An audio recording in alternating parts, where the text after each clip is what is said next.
Bom dia. No horário e com as presenças regimentais, declaro aberta essa sessão da segunda turma. Sejam todos bem-vindos.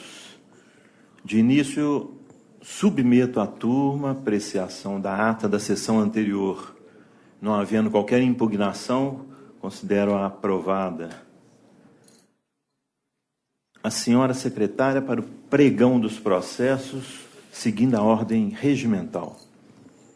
Pauta do PJE, sessão de relatoria do Dr. Lucas, número 22 da pauta, falará o Dr. João Braulio Faria de Vilhena, pela recorrente reclamante. Bom dia, doutor. No momento que o sistema permitir, eu vou adiantar minha conclusão para o senhor poder direcionar a sustentação oral.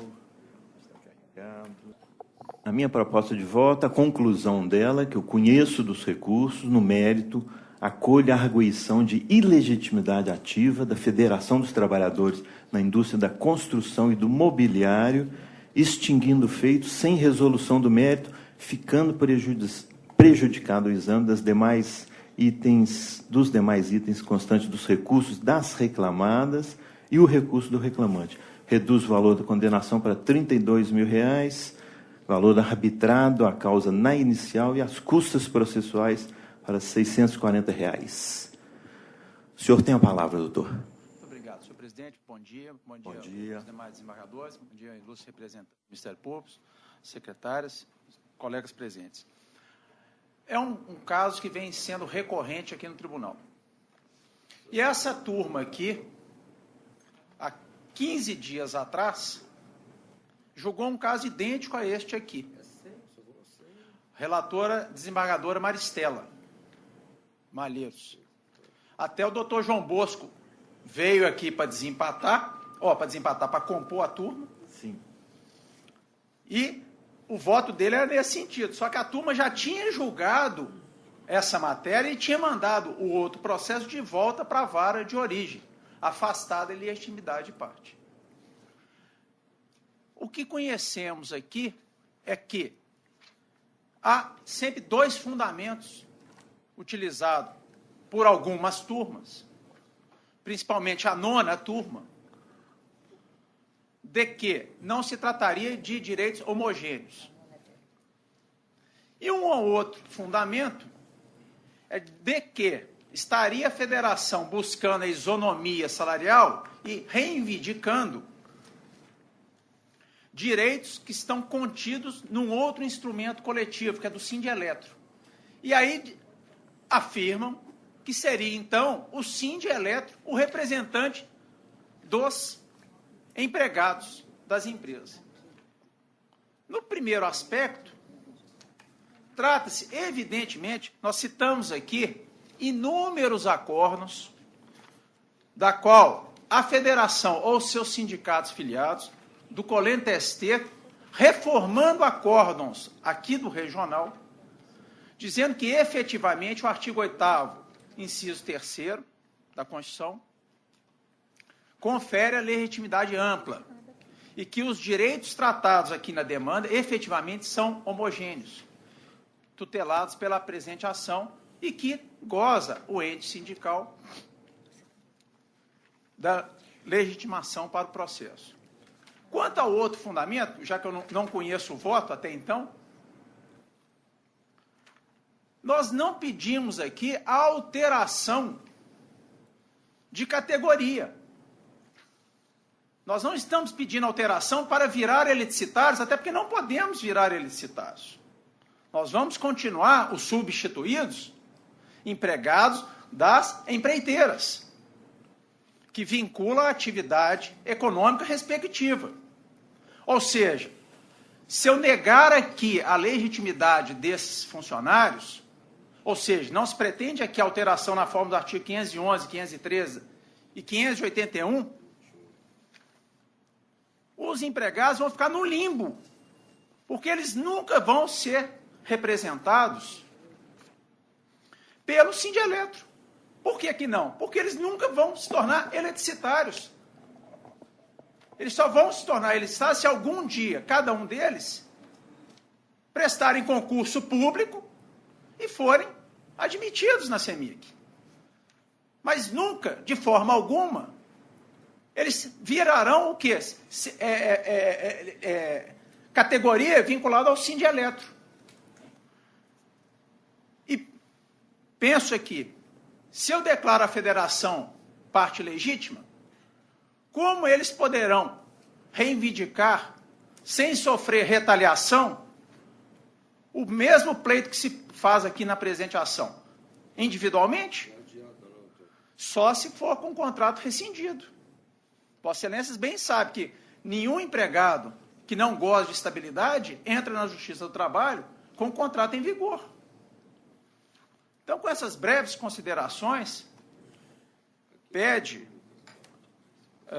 à Federação que seja repensado o voto de Vossa Excelência, ou que os demais componentes da Igreja Turma não o acompanhem, superada a questão da ilegitimidade, a qual, é evidente, senhor presidente, eu me resguardo se quanto ao mérito, etc. Para superar. Muito obrigado. Pois não, muito obrigado ao senhor. Não obstante o brilhantismo da sustentação oral, como sempre, eu peço vênia para manter o meu voto. Essa questão é uma questão que está sendo enfrentada por diversas turmas desse tribunal, e como é uma questão muito polêmica, eu anoto que tem trazido realmente decisões conflitantes, como eu estou citando até algumas aqui no meu voto, não só das turmas desse tribunal, como também do TST. Mas eu peço vênia, estou me filiando, por enquanto, a essa corrente que entende que os sindicatos só têm legitimidade para representar a sua categoria, ou seja, para aplicar os instrumentos coletivos por ele assinado. Não vejo legitimidade para o sindicato requerer para o seu, em caso de substituição processual, a aplicação de outros instrumentos firmado por representante de outras categorias. Realmente, nesse caso, eu estou vendo uma ilegitimidade. Então, no meu voto, eu estou rejeitando as preliminares de litispendência, de coisa julgada, de conexão, indeferindo também o sobrestamento do feito por repercussão geral, entendendo que não é o caso e reconhecendo que o sindicato da construção civil não tem legitimidade para pedir a representação e a aplicação de instrumentos coletivos de outras categorias. Então, nesse sentido, o meu voto, não obstante as brilhantes decisões em sentido contrário, eu colho o voto dos demais votantes. Quem que vai ser o segundo aqui? Doutora Ângela. Doutora Ângela. Estou de acordo, senhor presidente. Doutor Helder. De acordo. Então, é a decisão que se proclama conforme o voto do relator. Muito obrigado. Viu? Bom dia, doutor. Por nada. Próximo processo. Também da relatoria do Dr. Lucas, é o 17 da pauta. Falará o Dr. Edson Antônio Fiuza Gautier pela agravante.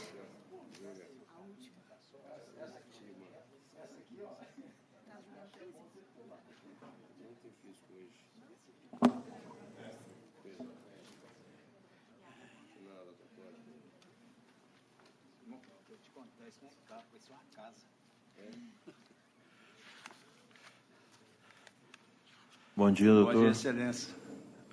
Vou adiantar a conclusão do meu voto, pelo qual eu estou conhecendo do agravo de petição e, no mérito, dando provimento ao apelo para excluir dos cálculos a multa prevista no artigo 523 do Código de Processo Civil. Bueno. O senhor tem a palavra. Bueno, obrigado. Senhor desembargador presidente, senhora desembargadora, senhor desembargador, senhor procurador, senhora secretária. Senhor presidente, a empresa pede vênia, sempre respeitando o judicioso entendimento de Vossa Excelência, para que se alongar o provimento. Porque é aquilo que se pede, senhor presidente, além a multa executória, Vossa Excelência, por bem, já a excluiu.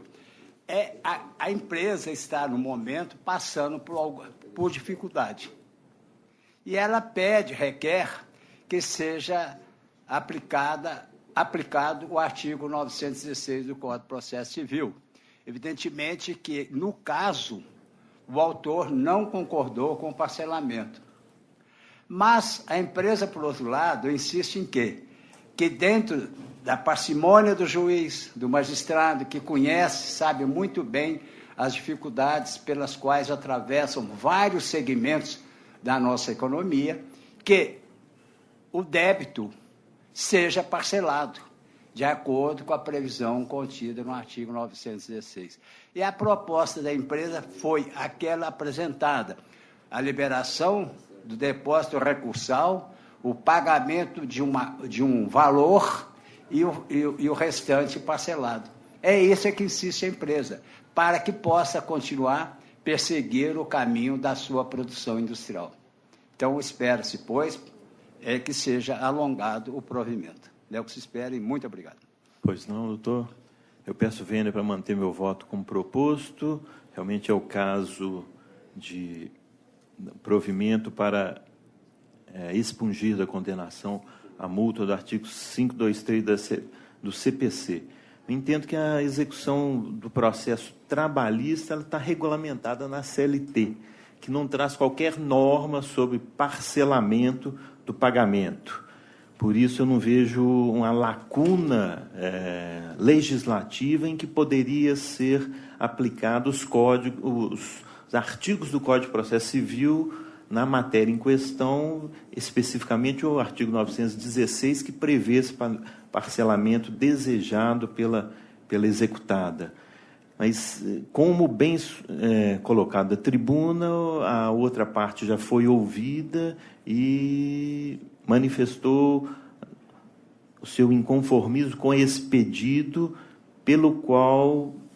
motivo pelo qual foi rejeitado em primeira instância. Eu não vejo como, entendo que a nossa legislação não deixa essa brecha para o juiz aplicar o Código de Processo Civil nesse caso da execução trabalhista. Então, é nesse sentido que eu mantenho o voto como proposto, conhecendo o agravo, dando provimento apenas para excluir dos cálculos a multa do artigo 523 do CPC e colho o voto dos demais votantes. Doutora Ângela.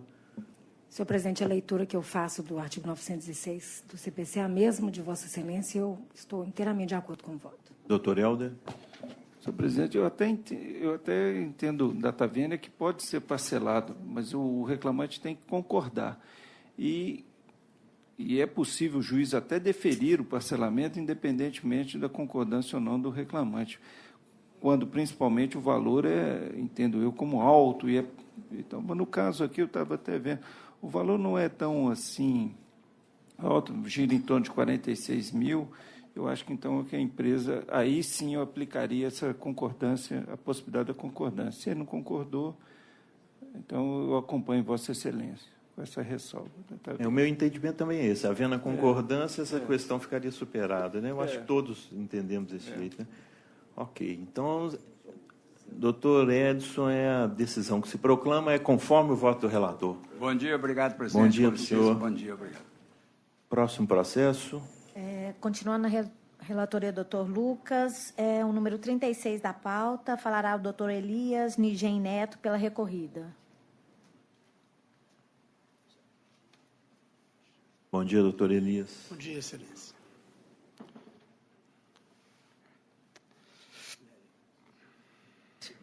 Agora apareceu.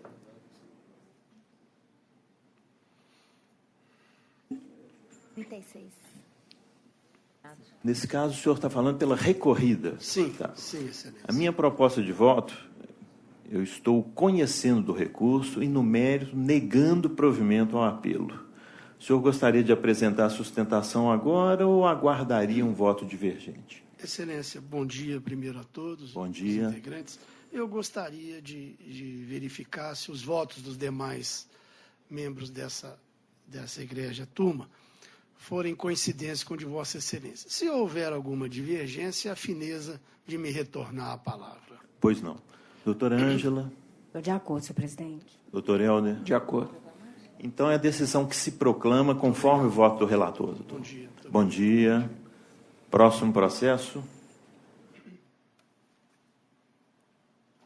Agora, vamos passar para a relatoria do doutor Helder, porque é conforme preferência prevista no regimento interno. 18 da pauta, falará a doutora Renata Caldas Fagundes, pelo recorrente reclamante. E depois, à distância, falará o doutor Guilherme Teixeira de Souza, pela recorrida, e o doutor Tiago... Não está escrito aqui. O doutor Tiago...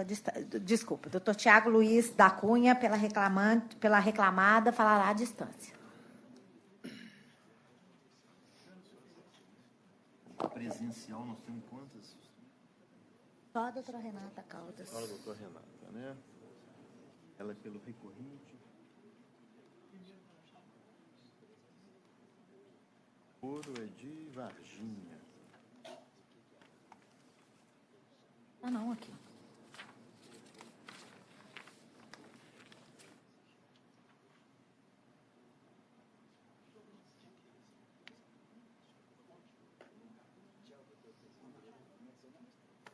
Peraí, deixa eu achar o processo tutorial dele aqui. Então, primeiramente, daria a palavra para o ilustre relator para adiantar a conclusão do seu voto.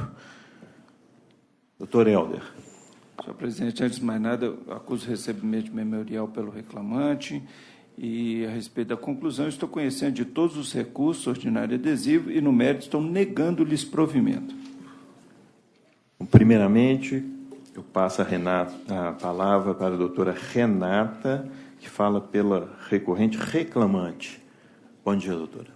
Bom dia, excelentíssimo senhor desembargador-presidente. Em nome de quem eu cumprimento os demais membros dessa ilustre turma, eu gostaria de salientar aqui 2 pontos que merecem a atenção de vossas excelências.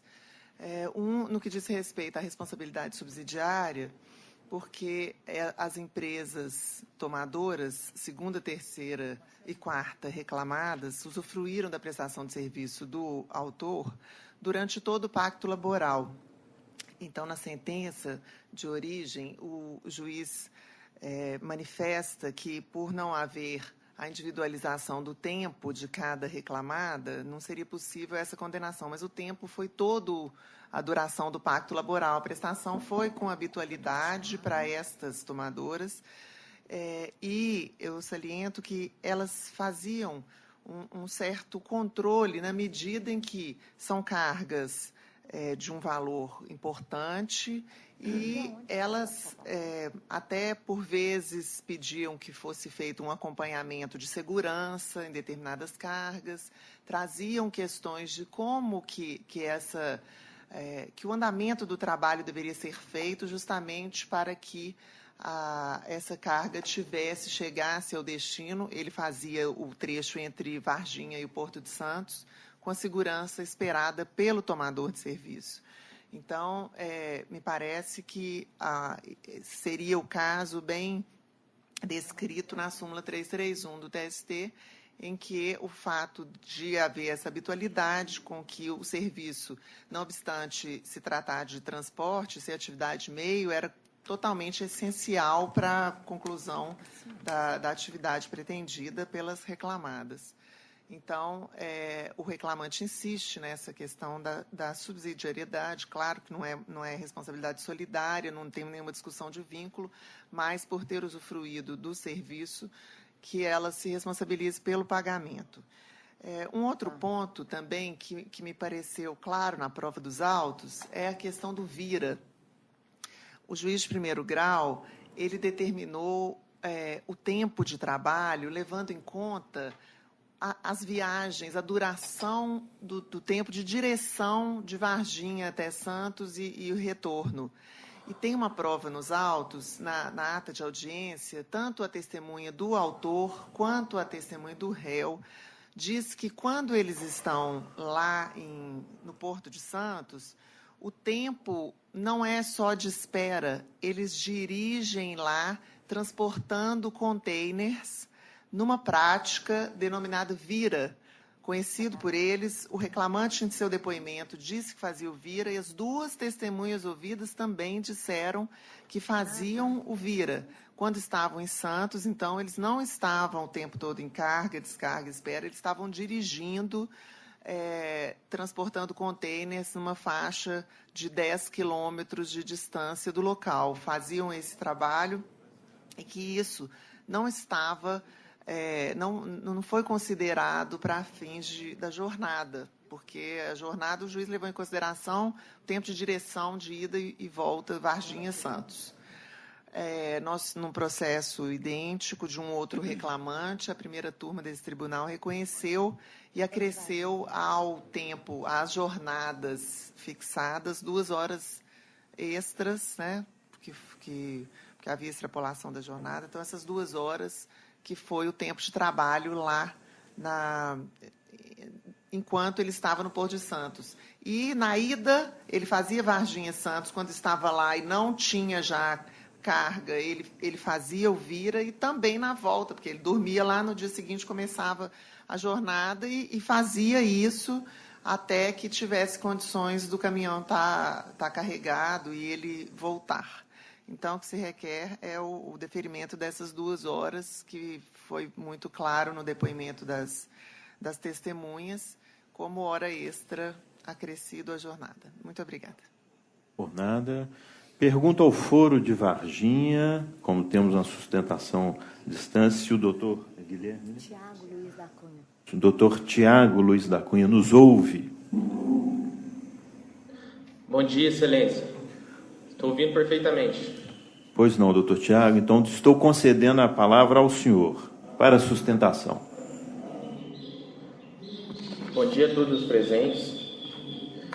Gostaria de destacar e chamar a atenção dessa turma apenas quanto a um ponto específico da sentença recorrida, que foi o ponto em que o douto juízo, de primeira instância, desconsiderou a validade dos controles de jornada acostados aos autos.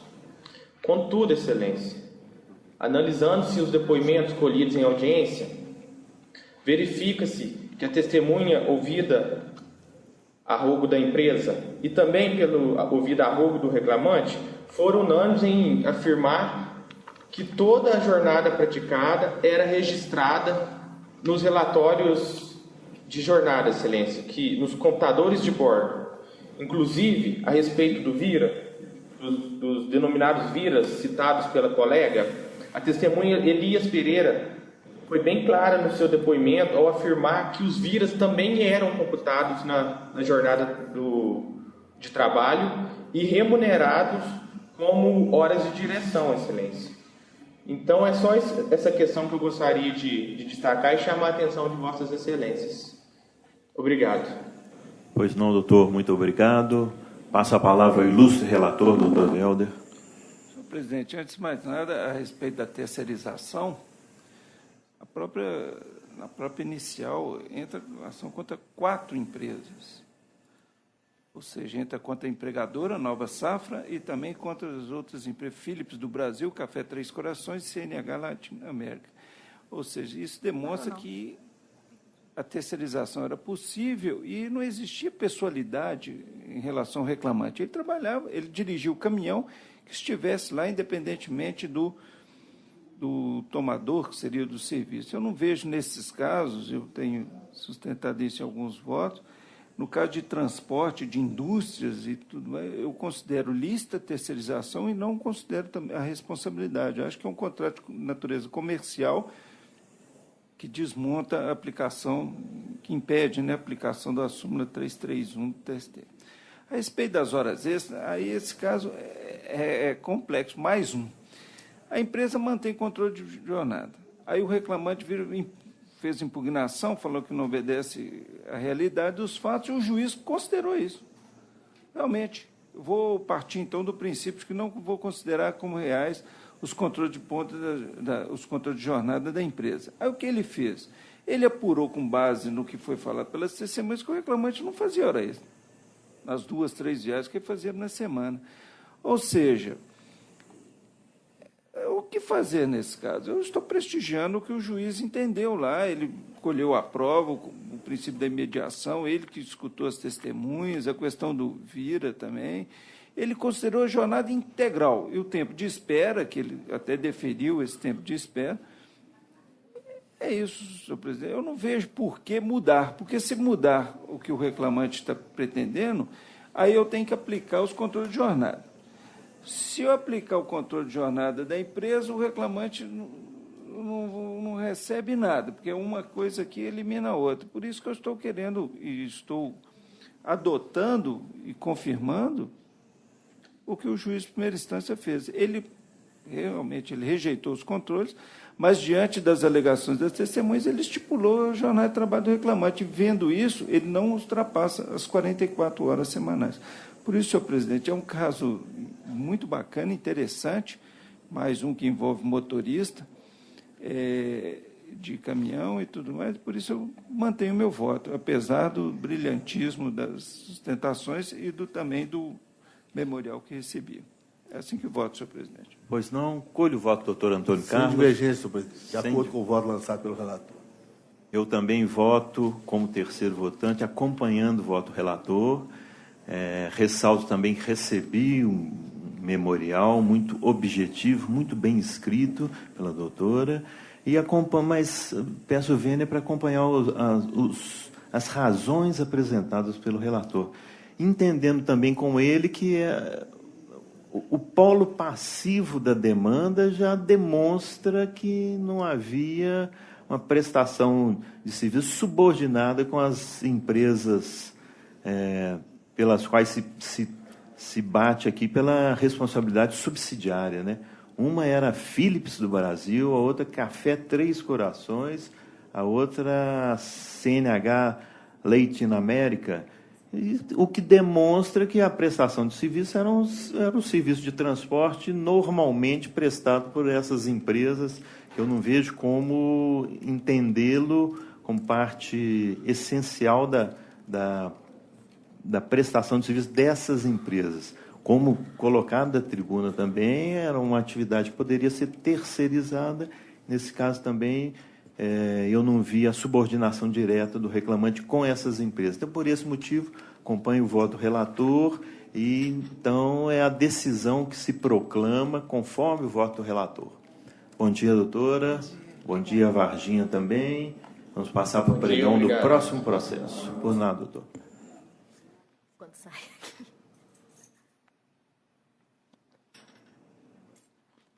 Retornando à sessão de relatoria do doutor Lucas, processo 33 da pauta, falará o doutor Júlio César Valadares Dutra, pelo recorrente reclamante.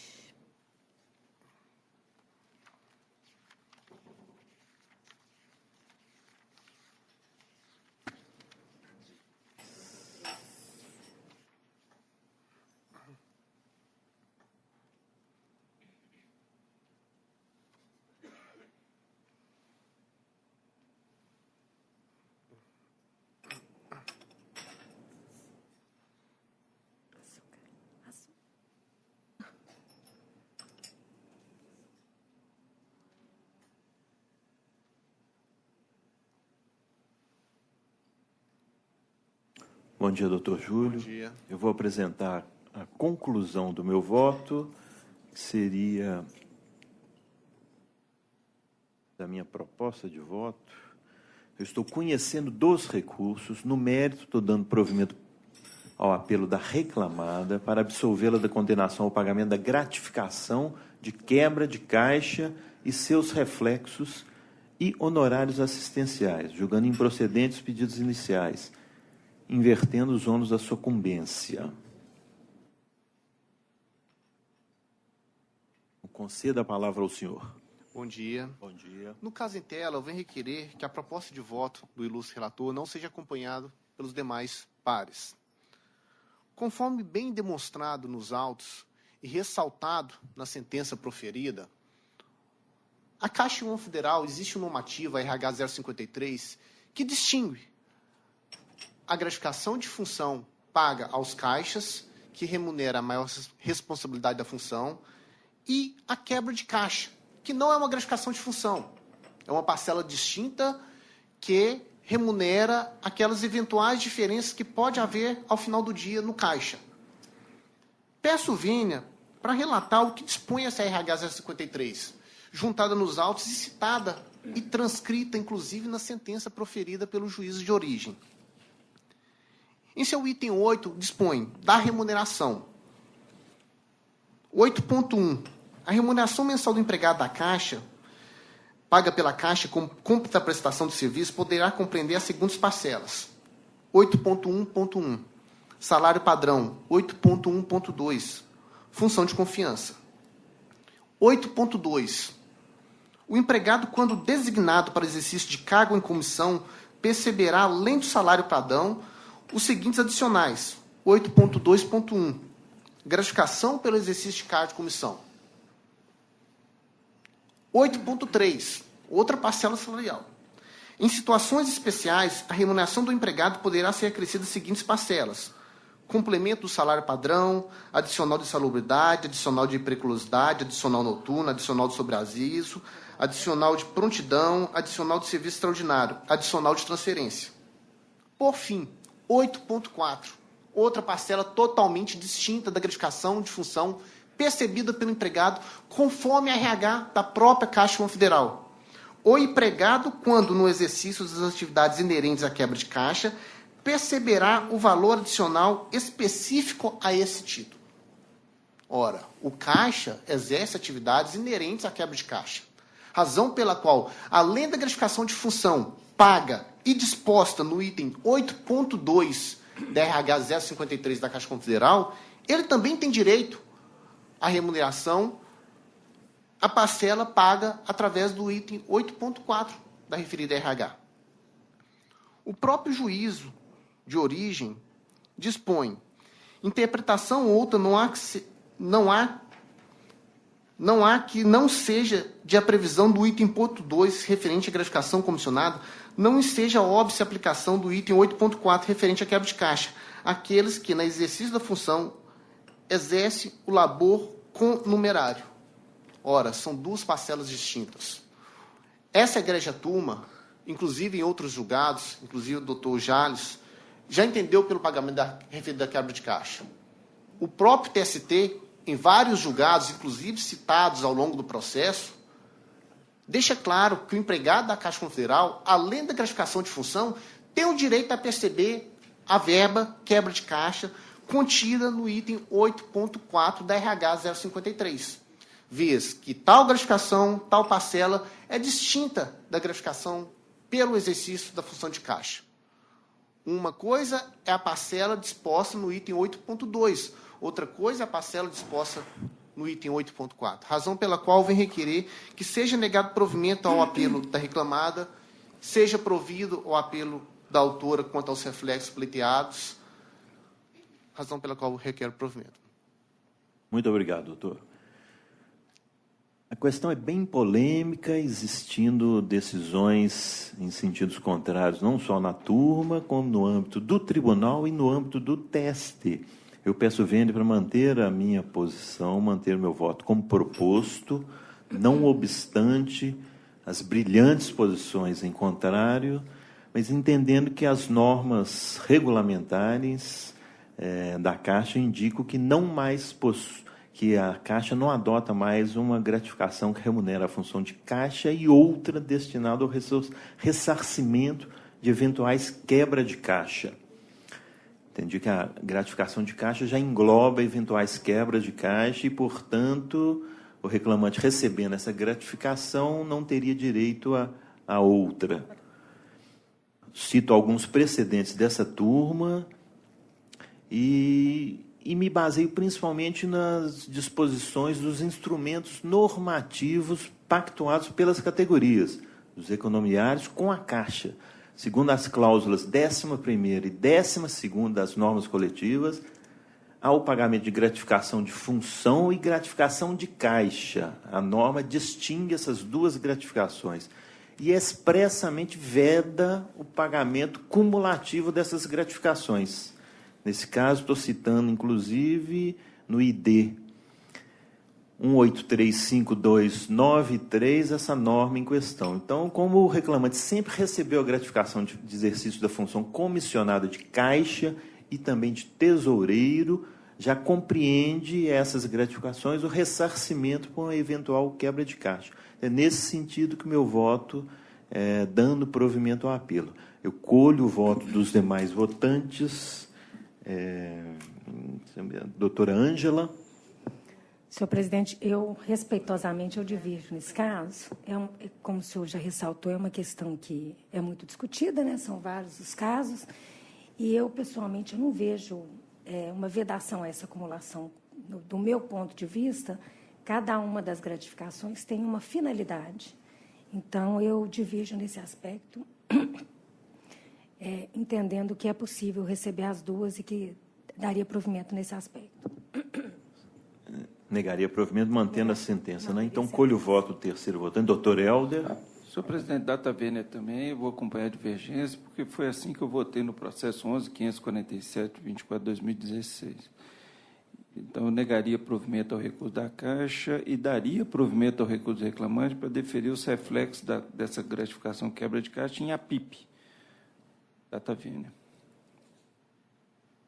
Então, vai ser o resultado que se proclama.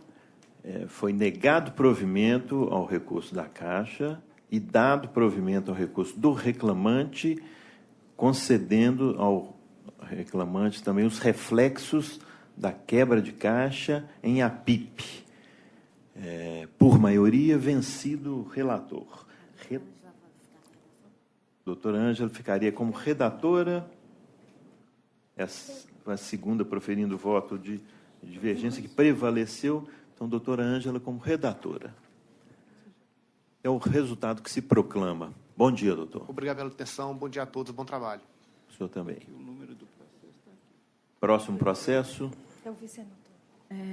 Sessão do doutor Lucas, ao 35 da pauta. Falará a doutora Carla Francesca Cortes Guimarães pela recorrida.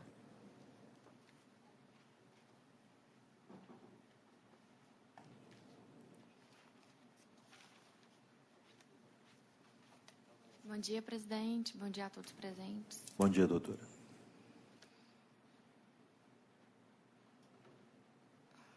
A senhora fala pela supply, pela recorrida, Isso, né? excelência. A minha proposta de voto, doutora, eu estou conhecendo do recurso e, no mérito, negando provimento ao apelo. A senhora aguardaria o primeiro voto divergente ou a senhora já quer apresentar a Não, sustentação? excelência, eu aguardaria o voto divergente. Guardaria? Então, vou colher o voto dos demais votantes. Doutora Ângela. Estou de acordo, senhor presidente. Doutor Helder. De acordo. Então, a decisão que proclamamos nesse momento, conhecendo o recurso e negado provimento ao apelo. Obrigada. Bom dia. Próximo processo. Voltamos à sessão de relatoria do doutor Helder. O 20 da pauta. Falará a doutora Mariana Brandão pelo recorrido.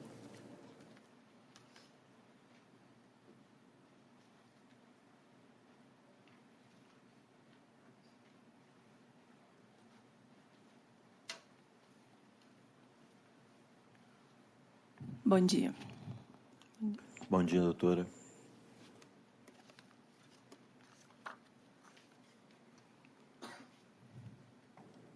Pelo recorrido. Corrente à Caixa.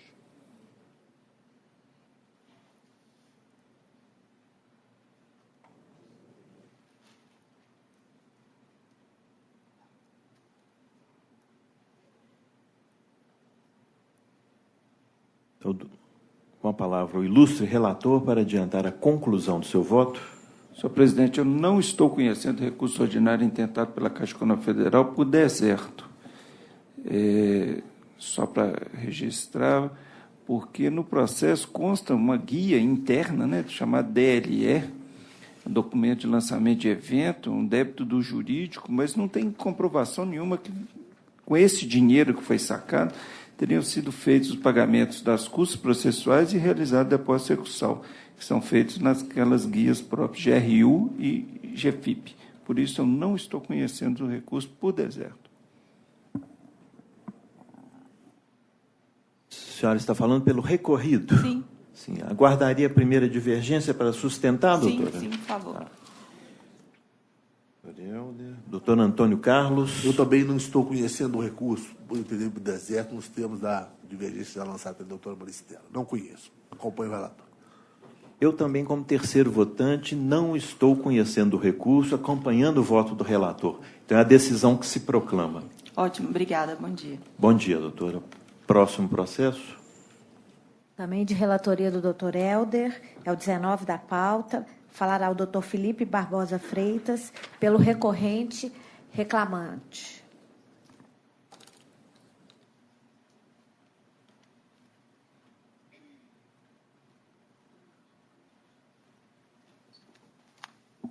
Bom dia, excelência. Bom dia, doutor.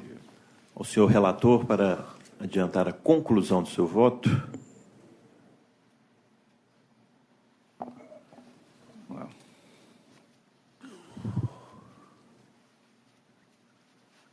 Estou conhecendo os recursos oferecidos pelas partes no mérito. Estou negando provimento ao recurso do reclamante. Estou dando provimento ao da reclamante para excluir da condenação adicional de periculosidade e reflexo, excluir da condenação as horas extras reflexo pela participação em 3 dias de curso a cada 2 anos e determinando que sejam observados o teor e a vigência das normas coletivas no cálculo das multas normativas devidas.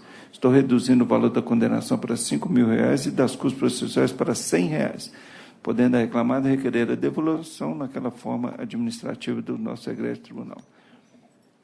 Pois não, doutor Felipe, concedo-lhe a palavra. Obrigado, excelências. Bom dia, excelentíssimos senhores desembargadores, ilustre representante do Ministério Público, serventuários do Judiciário e demais aqui presentes.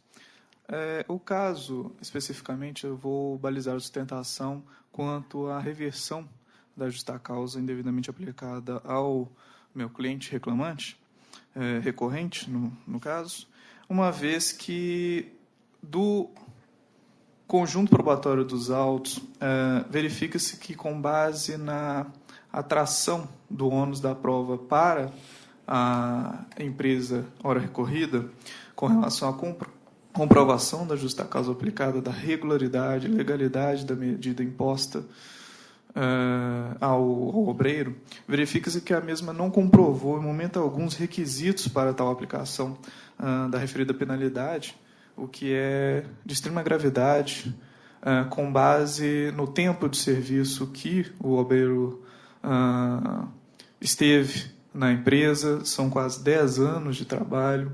A própria testemunha do recorrente afirmou e atestou em audiência de instrução a conduta nociva da empresa com relação à aplicação de penalidades indevidas, sem justificativas, as próprias penalidades juntadas pela reclamada, várias delas sem justificativa com relação à motivação da aplicação daquela penalidade, e isso corrobora uma conduta ilícita perpetrada pela recorrida, no sentido de tentar forçar eventualmente uma dispensa por justa causa dos empregados, o que não é a primeira vez que acontece.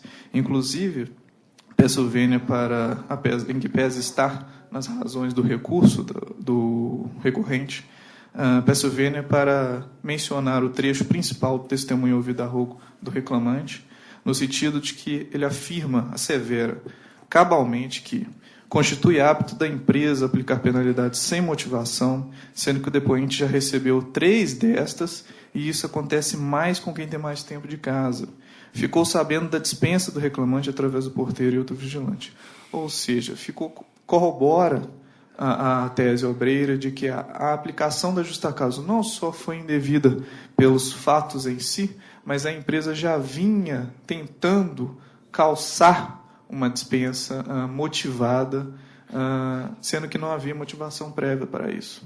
Ela não observou a questão da imediatidade com relação à aplicação da penalidade, ela aplicou várias penalidades para mesmos fatos e não para a aplicação de várias advertências pelo mesmo motivo, ou seja, inobservância do non bis in idem, e por vários outros motivos. A justa causa deve ser revertida nesse presente caso, é o que se requer, e que também seja reavaliado a partir disso os demais pedidos do recurso obreiro, é o que se requer. Obrigado. Pois não, obrigado, doutor. Com a palavra o ilustre relator.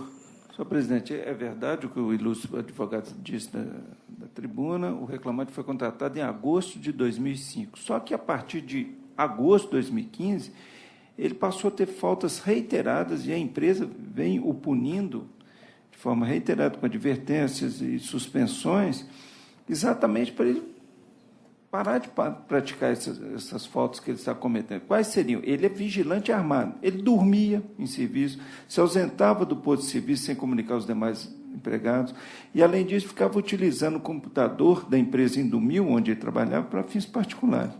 Ou seja, a empresa adotou o critério pedagógico para ele parar de exercer essas funções, porque, imagina, um vigilante que dorme, ele está prejudicando até mesmo a prestadora de serviço. Quer dizer, depois entra um bandido lá, rouba, não sei o que, seria até pior para ele. A consequência, talvez ele nem conseguiria mais emprego se isso tivesse acontecido. É até interessante nesse processo que ele dorme, se ausenta, usa o computador e ainda pede hora extra por falta de intervalo, mas isso não vem ao caso. Por isso, senhor presidente, diante do que foi comprovado por documentos e também pela própria testemunhal, eu mantenho o voto que eu proferi. Pois não, doutor Antônio Carlos. Pois não, senhor presidente. Especificamente com relação à justa causa, ele já havia sido punido por esse motivo relatado pelo ilustre relator, de dormir em serviço 2 vezes, e foi flagrado pela testemunha negra, contrariamente ao que foi dito da tribuna, uma 3ª vez dormindo em serviço, sendo ele vigilante. Em sendo assim, infelizmente, eu não tenho como acolher as alegações recursais e manter a sentença nos termos do voto do relator. Eu também, como terceiro votante, peço vênia para acompanhar o voto do relator e ressalvar exatamente isso que me chamou muita atenção, não só os fundamentos trazidos no recurso, como analisado na sentença, e os fundamentos do voto do relator. Realmente, um trabalhador numa função que envolve muito perigo e que com muito tempo de casa, e que realmente a maior parte do contrato ele não teve nenhuma punição. Então, o que joga um pouco por terra a alegação de que a reclamada tinha como costume essa punição indevida. E, a partir de agosto de 2015, como ressaltado aqui no voto do relator, ele passou a ter faltas seguidas. E a prova testemunhal produzida no processo foi muito clara também em confirmar, principalmente, essa última falta que levou à aplicação da justa causa. Foi ouvida a testemunha Ney Tadeu Dias. O voto do relator está citando aqui expressamente esse depoimento, que foi um empregado que encontrou o reclamante dormindo no seu posto de serviço, e dando notícia também das outras faltas a ele imputadas. Então, por esse motivo, eu também estou acompanhando o voto do ilustre relator e proclamando o resultado desse julgamento conforme esse voto. Bom dia, doutor. Obrigado, excelência. Bom dia. Bom dia.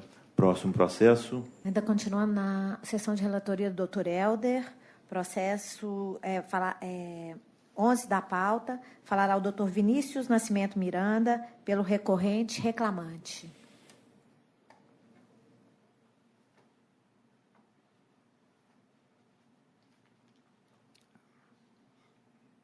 Com a palavra o doutor Helder.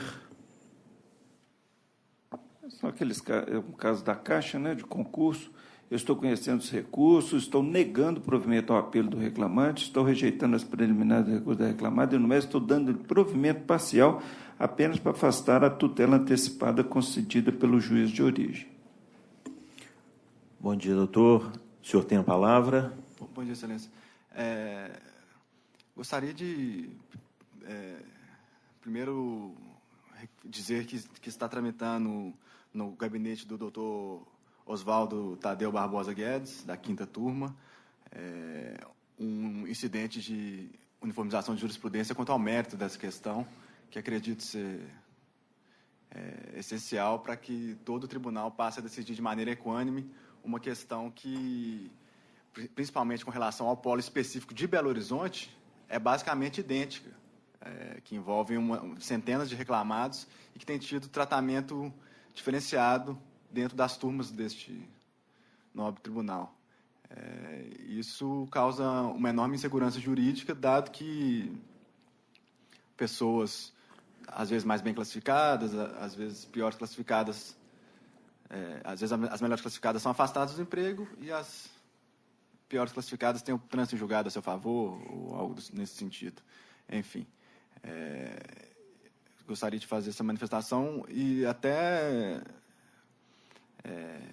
serve para corroborar a tese de que não pode ser afastada a tutela de urgência, porque, dado que vai ser submetida ao pleno do tribunal a questão, acredito que lá será a melhor oportunidade para discutir o tema. Sobre a rejeição específica do pedido de cassação da tutela de urgência proposta pelo relator, eu imagino que esse pleito não pode, essa parte do voto não pode prosperar, porque já foi condenado em primeira instância, a reclamada, está sendo condenado em segunda instância, já foi decidido pelo pleno do STF que até o cumprimento de pena pode ser iniciado em segunda instância, quanto mais o ingresso da pessoa no seu posto de serviço, que ele é merecido. Ela foi aprovada em um concurso público, foi preterida na sua nomeação, o fato que está sendo novamente reafirmado aqui em segunda instância, e a pessoa vai ser afastada do seu posto de trabalho, que num momento de grave crise econômica, a pessoa custa a conseguir o acesso ao emprego e vai ter cassada a tutela de urgência, sendo que o julgamento está sendo favorável. Ao meu ver, data máxima vendas não faz o menor sentido. Inclusive, a nona turma, que está julgando aqui embaixo hoje no 8º andar, ela adota um procedimento distinto dessa turma, que é de negar provimento ao pleito do autor, ou seja, dar provimento ao recurso da Caixa, e ainda assim mantém a tutela, baseado nos princípios modernos do processo, né, brasileiro, processo, no caso do CPC, da estabilidade das relações, e etc., e mantém a tutela até que seja modula os efeitos para manter a tutela até o trânsito julgado. Por quê? Porque um desligamento de uma pessoa a essa altura do campeonato tem consequências trágicas. Então, não vejo por que manter o provimento de procedência do autor e cassar a tutela de urgência. Isso aí, data máxima vênia, vai causar um transtorno na vida do trabalhador, que já trabalha na empresa há mais de um ano, e vai ficar aí desligado até o trânsito julgado, que inclusive os processos desse tema não tem nem subido para o TST o recurso da Caixa, que apenas repete as razões do recurso ordinário, ou quando não da contestação. Então, ele tem sido negado seguimento, tanto pelo presidente do tribunal, quanto no agravo de instrumento que chega no TST, porque por violação à súmula 422. Então, não vejo por que desligar a pessoa do emprego, sendo que, como já foi dito, ele está sendo confirmado o seu direito aqui no tribunal. Se até a cumprimento de pena pode iniciar na segunda instância, o que dirá de um pleito nobre que é a pessoa querendo ingressar no emprego ao qual tem direito. Então, quanto ao recurso da obreira com relação aos danos morais, não tem nem o que... Não vou insistir nesse ponto, porque apenas a primeira turma tem deferido esse pedido, que não é essencial aqui no caso. O essencial é o cargo e é a tutela, que não pode ser, a meu ver, cassada de forma alguma, porque isso aí é um transtorno na vida da pessoa, que vai ser desligada do emprego de maneira abrupta. Basicamente isso. Muito obrigado. Antes de passar a palavra ao relator, eu gostaria primeiro de registrar a presença dos alunos do 8º período da Faculdade de Direito da UNA de Contagem. Para essa turma é uma honra estar recebendo esses alunos e espero que a sessão seja proveitosa a eles, apesar da nossa dinâmica, devido ao grande número de processos, recursos julgados, nós tentamos julgar da forma mais rápida e possível para conseguir, primeiro, julgar todos os processos e deixar os advogados e interessados com tempo livre para as suas funções. Então, os alunos são bem-vindos, espero que a sessão seja proveitosa para eles. Então, eu vou passar a palavra para o relator, para oferecer seu voto. Doutor Helder. Senhor presidente, a matéria é conhecida, desconheço esse procedimento que o ilustre advogado disse da tribuna, que está em tramitação no gabinete de um desembargador, possivelmente para que seja proferido uma IUJ sobre o tema, desconheço, nem no processo consta isso. Então, eu considero a questão, inclusive, acho controvertida, porque acho controvertida essa reintegração, tem juízes que nem deferem, julga tudo improcedente. No início desse debate, eu também assim julgava, fui convencido pela maioria da jurisprudência, por isso que eu mantenho, enquanto a tutela antecipada foi deferida, mas ela é precária. O próprio advogado sabia que, quando ele pediu a tutela antecipada, é precária. Eu acho que é precário mesmo. Acho temerário deferir essa nomeação, essa tutela antecipada, por ser contraditórias várias decisões. O tema é controvertido. É assim que tenho julgado em todos os processos, indefiro e retiro aqui no tribunal. Por isso, senhor presidente, vai ter constrangimento para ela e tudo mais, para ele, né, para o reclamante, mas é assim que decido, senhor presidente. Pois não. Antes de passar a palavra ao doutor Antônio Carlos, eu gostaria só de pedir um esclarecimento ao advogado, que o reclamante já se encontra prestando serviço para a Caixa? Sim. Há quanto tempo? Eu estou em 4 processos em pauta hoje. Ele foi deferido. Esse é o nome do reclamante. Não, para esclarecer a questão do tempo. Alan Gustavo Teixeira de Mello. Já tem 9 meses, salvo o melhor juízo, cerca de quase um ano. Ele tem mesmo. Foi deferido tutela antecipada até mesmo antes da antes de julgada. Foi audito altera parte nesse caso. Exatamente. Eu fiquei com uma dúvida em relação a um ponto, eu vou querer pedir vista desse processo. Quer manter a tutela? Eu queria pensar até a próxima sessão. A próxima sessão o senhor vai participar também, né? A não ser que o senhor já queira manter o voto como proposto, eu estou com uma pequena dúvida em relação a isso. Tendo em vista ele já foi. Aí seria... Doutor Antônio Carlos, gostaria de adiantar o voto ou aguarda? Não, presidente, eu aguardo. Que aí eu vou pedir vista desse processo, que eu estou com uma dúvida ainda para votá-lo. Então, ele vai ficar adiado para a próxima sessão. Tudo bem. O advogado já fica intimado que o final do julgamento será na próxima sessão. Tudo bem. Tá certo? Eu não compreendi. O doutor Helder aventou a possibilidade de manter a tutela, manteve o voto? Vai aguardar. O voto não está declarado ainda, vai ser na próxima sessão, nós finalizamos o julgamento. Tá, joia. Tem mais 3 casos nesse mesmo sentido? Pois Todos de relatoria do doutor Helder. Eu estou clicando e ele não sai. O próximo, é o senhor também, o 12 da pauta. Falará o doutor Vinícius Nascimento Miranda pelo recorrente reclamante. Senhora secretária, todos os processos são do doutor Vinícius. 11, 12, são 16... todos os processos da Caixa de relatoria do doutor Helder. Isso. Se me permite, excelência, apenas um dos processos não tem a tutela de urgência concedida, que é o caso da Letícia Jaboski. Na verdade, até foi concedida, mas como existia esse dissenso no tribunal, ela se encontrava empregada no momento, ela entendeu não ser prudente tomar posse, sendo passiva de reversão. Os demais casos, os outros 2, no caso a Andréia e o Luciano, são os outros 2 reclamantes, estão com a tutela concedida. Então, se quiser... Eu acho que a Andréia não, doutor. Andréia, sim. Inclusive, ela entra na categoria de PNE, prestador de necessidades especiais, e foi julgado na 44ª Vara do Trabalho pelo doutor...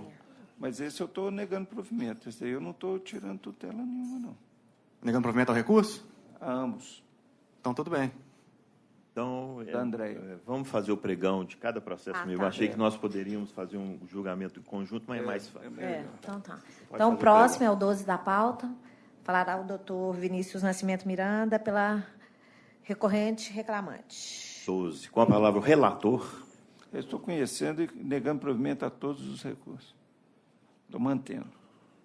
Doutor Vinícius. Nesse caso, não tenho... Aguardaria divergência. Doutor Antônio Carlos. De acordo com o voto lançado. Eu também estou de acordo com esse voto. Próximo processo é o resultado que se proclama. Próximo é o 16 da pauta.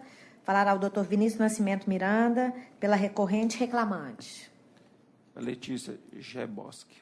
Então, esse é o processo número 16 da pauta. Reclamante é a Letícia, com a palavra o relator. Também estou conhecendo os recursos e negando-lhes provimento.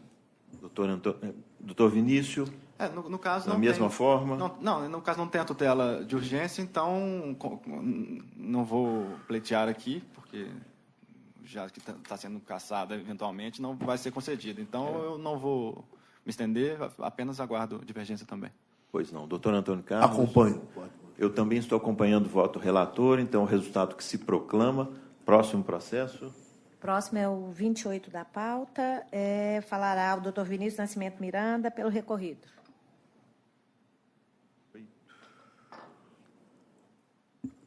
Senhor relator.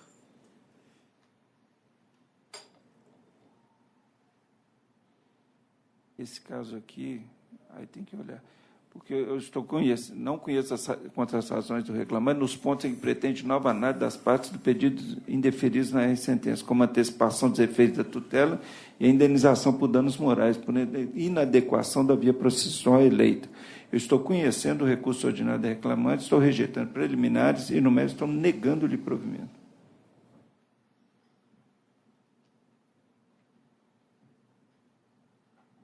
Negando provimento. Então, com a palavra, doutor Vinícius. Foi negado provimento a ambos os recursos, né? Sim, senhor. Então, também não aguardo eventual divergência. Doutor Antônio Carlos. Sem divergência.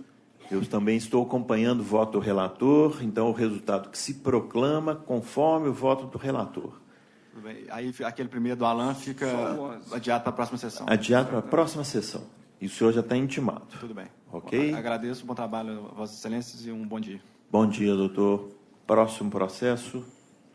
Agora a sessão de relatoria da doutora Ângela.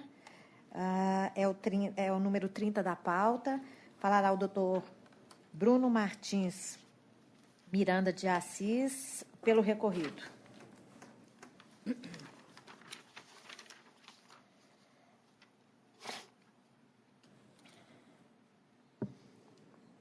Processo número 30, a palavra ilustre relatora.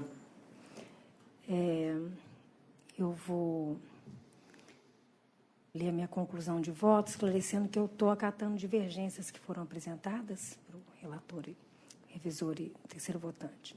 Eu estou conhecendo o recurso da reclamada, no mérito, dando-lhe parcial provimento para excluir da condenação as diferenças salariais decorrentes da ausência de reajustes, as diferenças salariais decorrentes da periódica redução da bolsa de treinamento, bem como para limitar as verbas deferidas com base na CCT juntada com a inicial ao período de sua vigência, ficando ainda excluído o pagamento da PLR.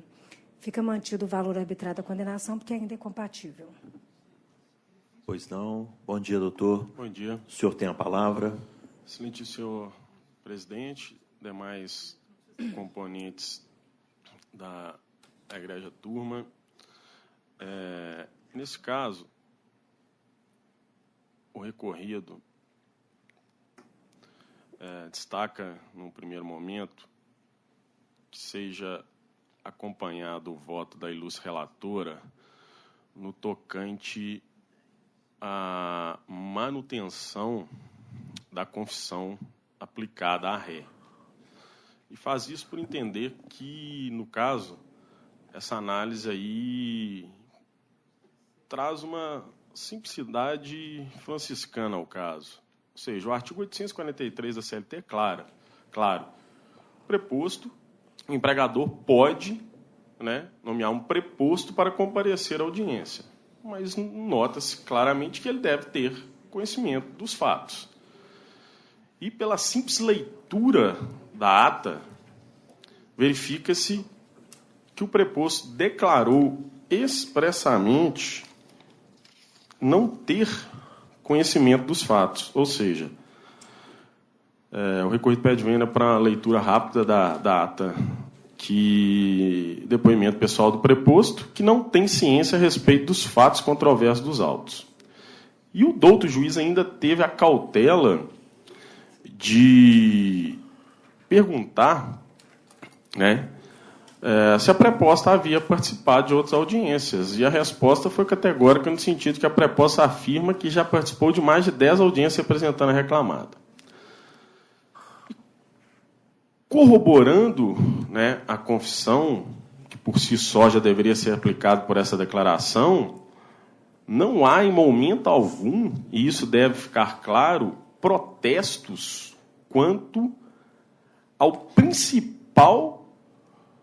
principal alegação recursal, de que o juiz teria induzido a preposta a responder da forma que ela respondeu.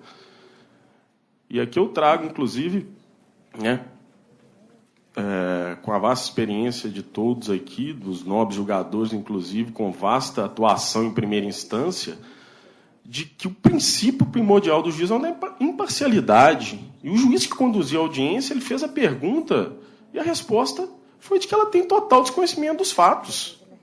Né? E ela tem total desconhecimento dos fatos, e inclusive já tendo participado de 10 audiências, não há que se dar guarita ao requerimento da ré, que foi único exclusivamente, do qual eu faço a releitura novamente, pela ordem o patrono da ré se manifestou nos seguintes termos, que pretende que a preposta seja ouvida por ter conhecimento dos fatos. Ora, ela ser ouvida por ter conhecimento dos fatos, ela já declarou que não tem. Se o juiz deixasse, ia ser contraditório. Então não há que se falar em cerceamento de defesa, eis que sequer foi requerido pelo patrono da ré oitiva de testemunha para afastar a confissão ficta. Né? Se houvesse requerimento para oitiva de testemunha e fosse indeferido, sim, poderíamos falar em cerceamento de defesa. Mas não no caso de uma preposta que afirma ter total desconhecimento dos fatos, que afirma ter participado de mais de 10 audiências, e o patrono da ré simplesmente faz um requerimento para que ela seja ouvida. Ela já falou que não tem conhecimento dos fatos. E no recurso a ré, de forma a induzir os nobres julgadores, a ré fala que o juiz induziu a preposta a responder da forma que ela respondeu. Ora, ela participou de 10 audiências e falou que não tem conhecimento dos fatos. Se ela não tem conhecimento dos fatos, né, tornam-se verdadeiros todos os fatos alegados na inicial. Essa é a primeira delimitação da sustentação, na qual se pede vênia, pelo que entendi da conclusão da relatora, de se manter a confissão aplicada à ré. Né? Mantida a confissão aplicada à ré, a sentença foi clara em deferir todos os pleitos exordiais. E ainda destaco que, no meu entendimento, aí peço vênia para discordar desse ponto do voto da ilustre relatora, o recurso da ré, ele realmente ataca a confissão e o vínculo, e deixa genericamente seus consecutários.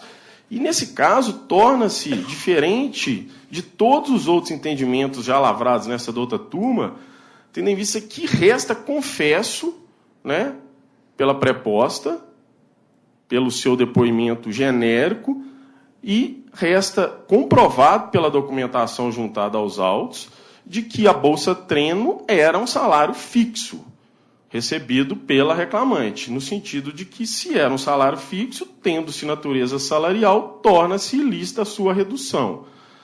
Né?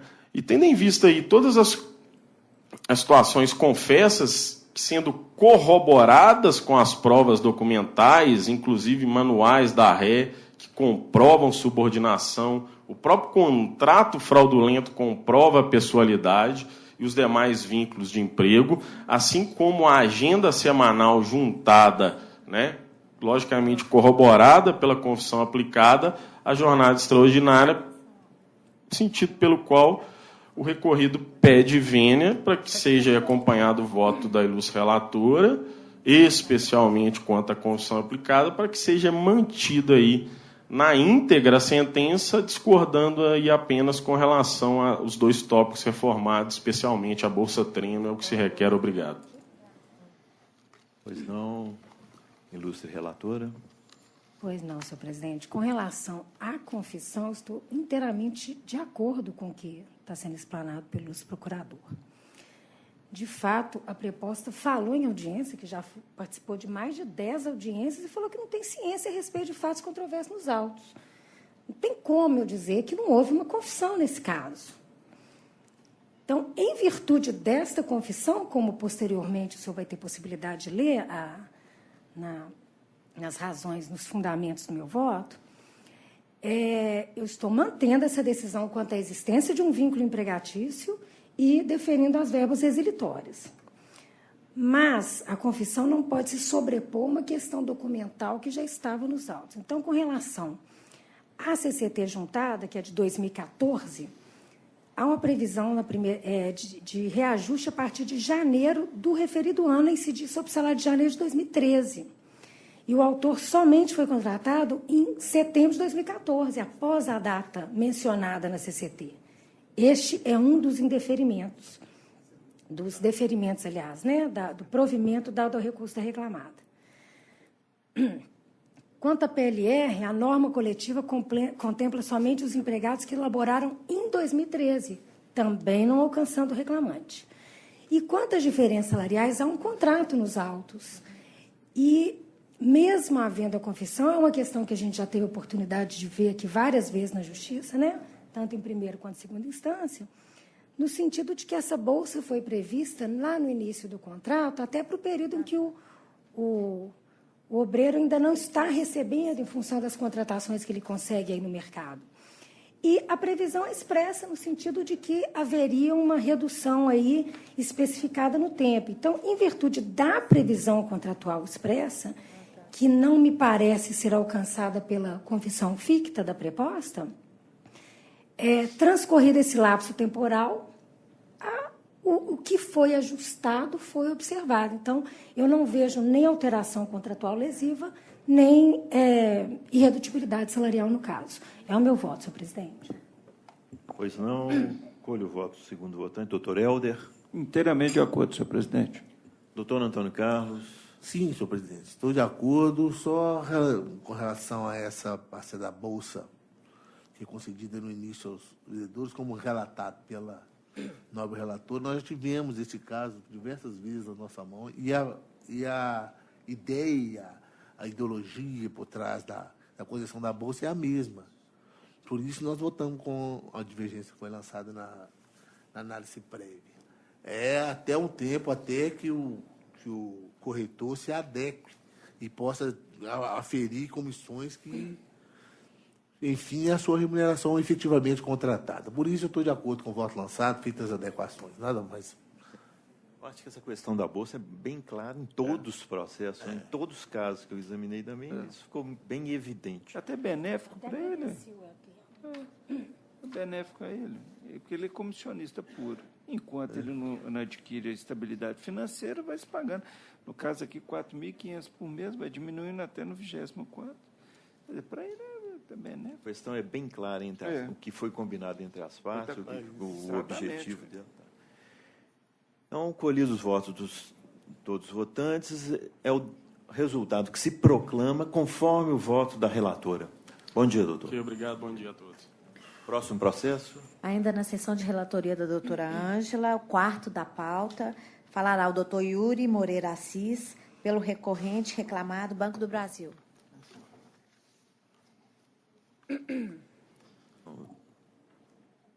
Doutora Ângela.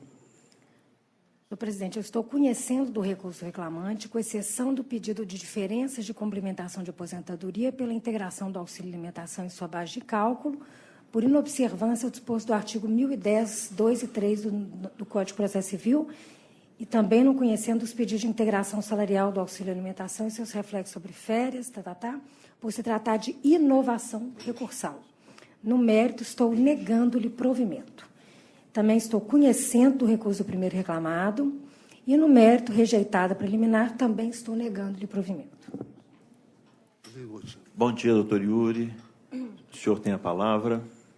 Ilustre presidente, ilustre doutora Ângela, demais serventuários, os futuros advogados que aqui estão, meu bom dia. Com toda a vênia, doutora Ângela, eu vou falar basicamente aqui sobre duas situações bem específicas. O real, o correto enquadramento do reclamante, né, e também com relação ao anuênio, o anuênio que teve, né, recente IUJ nesse tribunal, em que se afastou a prescrição total do anuênio. Aí nós partimos justamente para o mérito da questão do anuênio, em que recente julgamento ocorrido aqui na 9ª turma, no dia 23 do último mês, em que, no mérito da questão dos anuênios, ficou claro que não houve ofensa ao artigo 468 da CLT, pois não houve supressão ou diminuição do pagamento do adicional por tempo de serviço, na medida em que houve incorporação da verba ao salário daqueles servidores que já haviam adquirido o direito. Aqui foi citado um julgado da 8ª turma do TST, então não vou me alongar muito nessa questão do anuênio, que é mais uma questão de mérito. O banco entende que aqueles que tinham direito assim tiveram, não houve supressão, não houve ofensa a 468. Eu vou passar diretamente para a questão do correto enquadramento do reclamante. A juíza de piso, na sentença, ela reconhece. Ele era o quê? Ele era um gerente geral. Ela inclusive, relata na sentença. E, para enquadrá-lo no artigo, na exceção, no parágrafo 2º do 224, a juíza disse assim, por outro lado, o reclamante não exercia a função de confiança atípica do 62, inclusive anotava horário de trabalho, em fé de ofício, fazia parte do comitê de crédito, revela que o autor não possuía amplos poderes de gestão. Ela pegou um item ou dois que ele fazia parte do comitê de crédito, que ele anotava ponto, e por isso o enquadrou na exceção do 224. Data vênia entendimento de Vossa Excelência, a própria testemunha dele, deprecada, disse o seguinte: o reclamante compunha o comitê de crédito juntamente com os outros gerentes, mas ele era o único voto obrigatório. No comitê de crédito do Banco do Brasil, aí eu trago ao conhecimento de Vossas Excelências, aqueles créditos, tem os créditos que vão além da necessidade do cliente, é feito um comitê de crédito justamente para se avaliar isso. No comitê de crédito tem 3 votos. 2 gerentes com gerência média e o gerente geral. Podem votar nesse comitê de crédito 10, 20, 30 gerentes que houverem na agência. Mas são necessários 2 e o gerente geral. E a própria testemunha do reclamante diz que ele era o único voto obrigatório. Ou seja, isso já o difere dos demais. O reclamante possuía amplo poder de gestão. E aí eu vou trazer aqui uma situação da sentença em que, já que se pensou uma linha ou outra, a testemunha do reclamante diz o quê? O gerente da agência, que é o gerente geral, aqui novamente ela traz gerente de agência, não é gerente de contas, O gerente da agência tinha o cartão mais elevado da agência, nível 4, e os demais gerentes tinham o cartão nível 3. Ou seja, um segundo item que o diferencia dos demais. E, num terceiro ponto, com a relação... O reclamante quer aduzir que ele era gerente comercial. Essa figura não existe dentro do Banco do Brasil, nas agências do Banco do Brasil. Você tem uma agência que tem um gerente geral, que é a autoridade máxima dentro da agência, tem, em uma agência ou outra, o gerente de negócios, e depois as gerências médias e assim sucessivamente. Agora, a principal figura dentro de uma agência do Banco do Brasil é o gerente geral. Não tem como fugir disso. E aí a própria testemunha, ouvida pelo juiz, diz o quê? Na agência havia um gerente geral, um gerente de serviço, um gerente de relacionamento, 2 assistentes, 2 caixas. Ou seja, ele dá números. É um gerente geral. Então, o que a gente traz aqui, que já é de conhecimento público e notório, Vossas Excelências, eu falo aqui com muita tranquilidade quando vem esse tribunal e também quando a gente conversa com os juízes, Vossas Excelências são pessoas normais, que vão ao supermercado, que vão à praia e que também vão ao banco. Vossas Excelências têm um gerente do banco, tem aquele gerente de contas e quando vão ao banco, por muitas vezes já foram apresentados a quem? Excelência, por gentileza, vem aqui, esse aqui é o gerente geral da agência. Esse é o alter ego do banco. Esse é a pessoa que exerce o encargo de gestão. É ele que está ali. O gerente-geral de uma agência do Banco do Brasil, hoje, ele não faz duas coisas, Excelência. Ele não admite, porque a admissão no Banco do Brasil é por concurso público, né? E ele também não demite, porque uma demissão do Banco do Brasil, Vossa Excelência também tem conhecimento desse tipo de processo aqui, ela passa principalmente por inquérito administrativo. Agora, o gerente-geral é quem inicia o inquérito. Ele inicia o inquérito, esse inquérito vem aqui para a auditoria é que manda os seus auditores lá e depois se processa a demissão. Então, dentro de uma agência do banco, a única coisa que o gerente-geral não faz, as duas coisas são essas. Ele não demite, ele não admite, perdão, e nem demite. O resto, todas as funções estão subordinadas a quem? Ao gerente-geral. Né? E o banco junta, nobre desembargadora, vários documentos, mas muitos documentos que são as ordens de serviço, em que esse gerente-geral delega as funções dentro da agência. Porque quem recebe o mando do banco é ele. O procurador do banco é ele. E lá dentro da agência tem as várias ordens de serviço em que ele vai distribuindo. O gerente dos caixas vai cuidar de caixa, vai cuidar de tesouraria, não vai cuidar de atendimento. O gerente de atendimento vai cuidar de conta corrente, vai cuidar de cliente, são outros assuntos. Né? Da mesma forma como tem que ser tratada a segurança, os horários de chegada, horários de saída, tudo isso quem define quem? O gerente geral. E ele repassa aos subordinados através de ordens de serviço. E o banco juntou a esse processo várias ordens de serviço. Né? A gente fica até surpreso em que um juiz de primeiro piso condene o banco a horas extras, enquadrando um gerente geral na exceção do 224. Confesso que dentro do banco, nesses 2 anos e meio, quase 3, eu acho que o segundo caso que eu vejo de enquadrar um gerente geral no 224, na exceção dos 224. Né? É maciço aqui que o gerente geral ele exerce o encargo de gestão e ele é enquadrado no 62 da CLT. Aí peço, data vênia, que não seja acompanhado o voto, né, que seja enquadrado o gerente geral no artigo 62 da CLT, afastando o pagamento das horas extras. Meu muito obrigado, um ótimo dia. Muito obrigado, doutor. Doutora Ângela.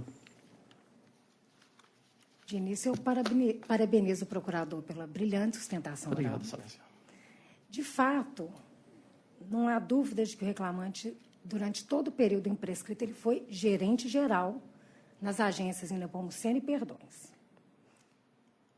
E também, não há dúvida, e eu costumo aplicar, claro, né, o entendimento da súmula 287 do TST, no sentido de que a jornada de trabalho do empregado de banco gerente de agência é regida pelo 224, parágrafo 2º. Quanto ao gerente geral de agência bancária, presume-se o exercício de encargo de gestão, aplicando-se-lhe o artigo 62. Aplico esse entendimento cristalizado do TST, mas eu entendo, por outro lado, que não basta essa mera denominação por enquadramento e que o princípio da primazia da realidade sobre a forma há de ser observado. E, especificamente neste caso, a análise da prova testemunhal, eu cito no voto a testemunha Maria Júlia, falando que o reclamante não dava ordens para ninguém na agência, todos já sabiam. Enfim, até esse não é o mais importante, porque ela fala todo mundo já sabia o que tinha que fazer, mas fala que ele não tinha subordinados, que não havia ordens de cumprimento de metas, porque elas já vinham todas prontas da superintendência, que ele não podia punir empregados, não estou falando aqui de dispensa nem de admissão, mas que ele não podia punir. A outra testemunha também me deu indícios de que não, inclusive quando fala que ele fazia ponto manual, que era conferido e assinado pelo depoente, no caso. Então, neste caso específico, embora, claro, não possa deixar de aplicar a súmula 287 do TST, eu entendi que, pela primazia da realidade sobre a forma, ele não pode ser enquadrado no disposto no artigo 62 da CLT. E quanto aos anuênios, é uma questão já de direito, acho que nem demanda muita... então, é o meu voto, senhor presidente, já ciente das... Pois não, doutor Helder. Senhor presidente, a princípio eu estaria concordando com a doutora Ângela, mas aí eu vi a divergência do doutor Antônio Carlos e com ela concordei. Gerente-geral de agência do Banco do Brasil, no interior, deve ser uma das pessoas mais importantes da cidade, se não for a mais importante, porque ele que delimita crédito para os produtores agrícolas, para o comércio e tudo mais. E, reiteradamente, a gente tem feito, eu tenho mais de 20 anos como juiz, reiteradamente, todas as audiências, eu era subordinado ao gerente geral, eu era subordinado ao gerente geral, eu era subordinado ao gerente geral. Ou seja, em todos os processos que envolvem um gerente tesoureiro, gerente comercial de tesoureiro, todo mundo fala que quem dá ordens lá é o gerente geral. Inclusive, tem pessoas que, até em alguns depoimentos, falam, a gente tinha até medo dele. E, por isso, senhor presidente, eu estou, data vênia da ilustre relatora, estou acompanhando a divergência que foi lançada em primeiro lugar para o doutor Antônio Carlos e estou dando provimento ao recurso do reclamado para excluir todas as horas extras que lhe foram deferidas. A respeito do controle de jornada, até estava dando uma olhada aqui, tem documentos que o reclamante que juntou, e lá não tem controle de jornada, né? Tem umas assinaturas dele, engraçado que ele assina e o documento fala assim, assinatura dispensada, e ele assina, parece que até querendo induzir que tinha um controle de jornada, mas não tinha nem horário, não tem nada, só tem uma dispensada assinatura e ele assina. Quer dizer, o documento não tem menor validade, aliás, não tem melhor sentido, né? Por isso, senhor presidente, eu estou acompanhando, em primeiro lugar, louvando a divergência, que me abriu os olhos, muito obrigado, doutor, porque senão eu estaria passando contra o entendimento meu, e por isso eu estou, data vênia, dando provimento ao recurso do reclamado nesse sentido. Olha o voto do terceiro votante, doutor Antônio Carlos. Pois não, senhor presidente. Já explicitado pelo voto do segundo votante, eu estou dando provimento para excluir as horas extras por considerar o reclamante quadrado na exceção do artigo 62 da CLT. Provimento exclusivamente esse para decotar todas as horas extras deferidas. É como voto, senhor presidente. É o resultado que se proclama, foi dado provimento ao recurso do Banco do Brasil para decotar da condenação as horas extras, ficando vencida nesse ponto a ilustre relatora, que faz a adaptação, né, doutora Ângela? É só essa matéria? Tá. Até o resultado que se proclama. Bom dia, doutor. Muito obrigado, uma ótima semana a todos. Doutor Yuri, muito obrigado por me considerar uma pessoa normal. Se posso usar 1 minuto apenas... Sou juiz, mas sou uma pessoa... Vossas Excelências conhecem os advogados, futuros advogados estão aqui, eles sabem que nos bancos, né, das faculdades se diz o quê? Tem juiz que acha que é Deus, tem juiz que tem certeza, infelizmente. E eu gosto... E o que eu disse aqui, eu me sinto muito à vontade. Yuri, o senhor já estava saindo aqui com um elogio, agora o senhor está indo por um caminho que eu não recomendo muito. Aproveita. Vamos deixar só no elogio. Mas eu coloco justamente que eu me sinto muito à vontade para trazer isso, inclusive nas audiências, né? Que o juiz é um ser humano, como todos os outros, e que vão ao banco, vão à praia, fazem compras e conhecem o dia a dia. Né? Mas ultimamente agradeço. Não está sobrando muito tempo aí à praia, não, mas nós gostamos também. Então, bom dia, doutor. Ótima semana a todos. Obrigado. Também. Próximo processo. Ainda na sessão de relatoria da doutora Ângela, é o 38 da pauta, falará a doutora Marcela Ribeiro pela recorrente reclamada. Doutora Ângela, tem a palavra. Senhor presidente, eu estou conhecendo o recurso da reclamada e, no mérito, após rejeitadas as preliminares, dando-lhe provimento, nos termos da fundamentação, para limitar a aplicação da penalidade por litigância de má-fé ao pagamento de multa no percentual de 1% sobre o valor corrigido da causa. Estou também conhecendo o recurso da reclamante e dando-lhe provimento parcial para reconhecer a dispensa motivada como causa da ruptura contratual do vínculo empregatício entre as partes em relação ao período contratual em que a autora exerceu o cargo de professora. Determinar a baixa da CTPS da autora quanto ao vínculo empregatício com a reclamada na função de professora para a data correspondente a 27 de abril de 2016, mantida a data de admissão definida na sentença. Acrescer à condenação o pagamento de aviso prévio indenizado de 36 dias e da multa rescisória de 40% do FGTS em relação ao período contratual reconhecido quanto ao vínculo empregatício da autora com a reclamada no exercício do cargo de professora. Determinar o fornecimento das guias TRCT e CDSD em relação ao período contratual reconhecido quanto ao vínculo empregatício da autora com a reclamada no exercício do cargo de professora. Determinar a observância do valor da hora-aula no importe de R$ 19,88, a partir de 15 de fevereiro de 2016, para fins de apuração das parcelas contempladas na condenação. Para fins de observância ao disposto no 832 da CLT, eu declarei que as parcelas hora providas são dotadas de natureza salarial, com exceção da multa de 40% da FGTS. E mantive o valor da condenação, porque ainda é compatível. Pois não. Bom dia, doutora Marcela. A senhora tem a palavra. Excelentíssimo senhor desembargador presidente, desembargadora relatora e demais componentes da turma, representante do Ministério Público e demais colegas aqui presentes, bom dia a todos. Excelências, em que pese o brilhante voto da relatora, eu gostaria aqui de ressaltar alguns pontos do recurso enviado.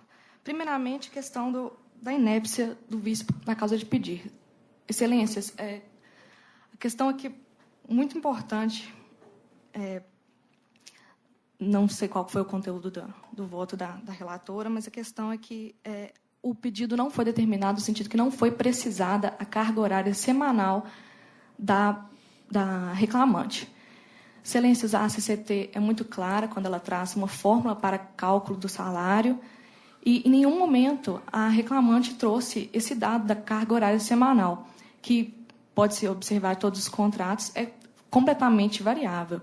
E, nesse sentido, impossibilita uma análise segura, principalmente em sede de execução, já que deve-se levar em conta férias, 13º, tudo em conta com base no salário, sendo que essa informação prejudica a análise, sendo que a determinação é o dever mínimo das partes e o juiz deve decidir a causa no limite proposto. E essa questão, por isso, pede seja divergido o entendimento da relatora para que seja extinto o processo por essa inépcia. E gostaria também de ressaltar, excelência, a questão da inexistência do vínculo jurídico. Isso porque a instituição reclamada é uma instituição de ensino que oferta cursos profissionalizantes de um calendário totalmente especial que diverge das escolas de universidades comuns. Isso porque não tem uma grade comum a ser observada, em que sempre, por exemplo, se precisa de um professor de biologia, sempre se precisa de um professor de química. Os serviços, os módulos, dependem da formação de turmas, não tem continuidade correta. Às vezes, a formação de turma ocorre, às vezes não. Não acontece, por exemplo, de ser ministrado o módulo 1, o módulo 2 e o módulo 3, todos cronologicamente. E, por isso, essa questão, essa peculiaridade da reclamada que justifica a formação dos contratos por tempo determinado. No que tange às férias e ao 13º, excelência, eu peço que venha para destacar que todos os contratos, na cláusula 4ª e 5ª, dispõem o pagamento dessas verbas de forma proporcional ao final dos contratos, sendo que este dado não tinha sido verificado pelo doutor magistrado da Corte, data vênia, e que a reclamada já fez todos esses pagamentos durante todo o contrato. Ao final de todos os contratos, essas verbas rescisórias eram quitadas, sendo que a reclamante em nenhum momento impugnou os pagamentos ou reclamou que eles não tivessem sido feitos, pelo que presumem quitar todas essas verbas expostas no contrato. Também é destacar, excelência, que é inadmissível a determinação do pagamento das férias em dobro. Isso por quê? Nenhum dos contratos foi firmados no mês de janeiro, foi determinado sede de audiência que sempre há essa pausa da escola, não é ministrada nenhuma aula no mês de janeiro, portanto, foi observado o disposto na convenção coletiva, assim como todas as parcelas são pagas de forma antecipada, conforme a disposição contratual. No que tange ao recurso, o recurso da reclamada, a forma terminativa do vínculo de professora, houve confissão expressa em audiência que ela pediu demissão dos cargos, sendo que a própria exordial, a própria inicial, aponta a todo momento a data de 22 de março de 2016 como data de saída, sendo que a própria reclamante, em audiência, afirma que pediu demissão. Há também que se pontuar que a própria carta de próprio punho da reclamante pedindo a saída, não especifica a função, assim como não há nenhuma prova nos autos que ela continuou ministrando aulas depois desse pedido de demissão. Esses são os pontos que eu gostaria de balizar, é o que se requer. Muito obrigado. Com a palavra, a relatora.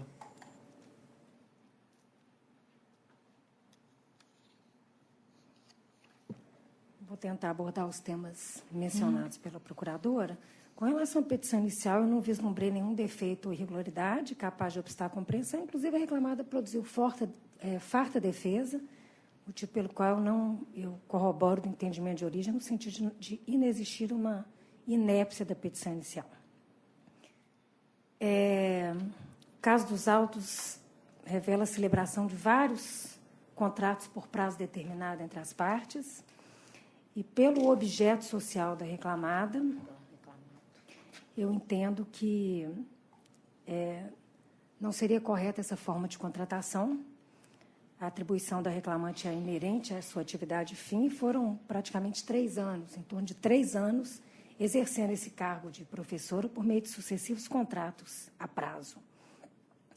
Estou mantendo a sentença e pelo próprio teor da tese defensiva, é evidente que ela concediu o período de gozo de férias, já partindo para outro item, né?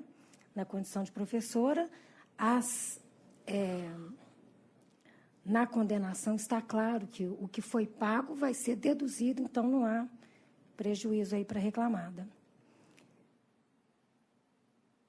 E com relação, por fim, ao término, eu apliquei a presunção aí da dispensa motivada, o enunciado 212, a súmula 212, e essa presunção não foi elidida por conta própria. Eu mantenho a minha proposta de voto, senhor presidente.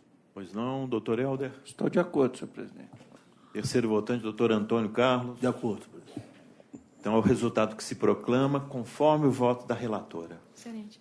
Excelência, só gostaria, por favor, de pedir prazo para juntar do subestabelecimento? Pois não, doutora, concedido. Obrigada, bom dia. Bom dia. Próximo da pauta é ainda na sessão de relatoria da doutora Ângela, é o 29. Falará o doutor Gabriel de Lima Sandoval, pelo recorrente reclamante.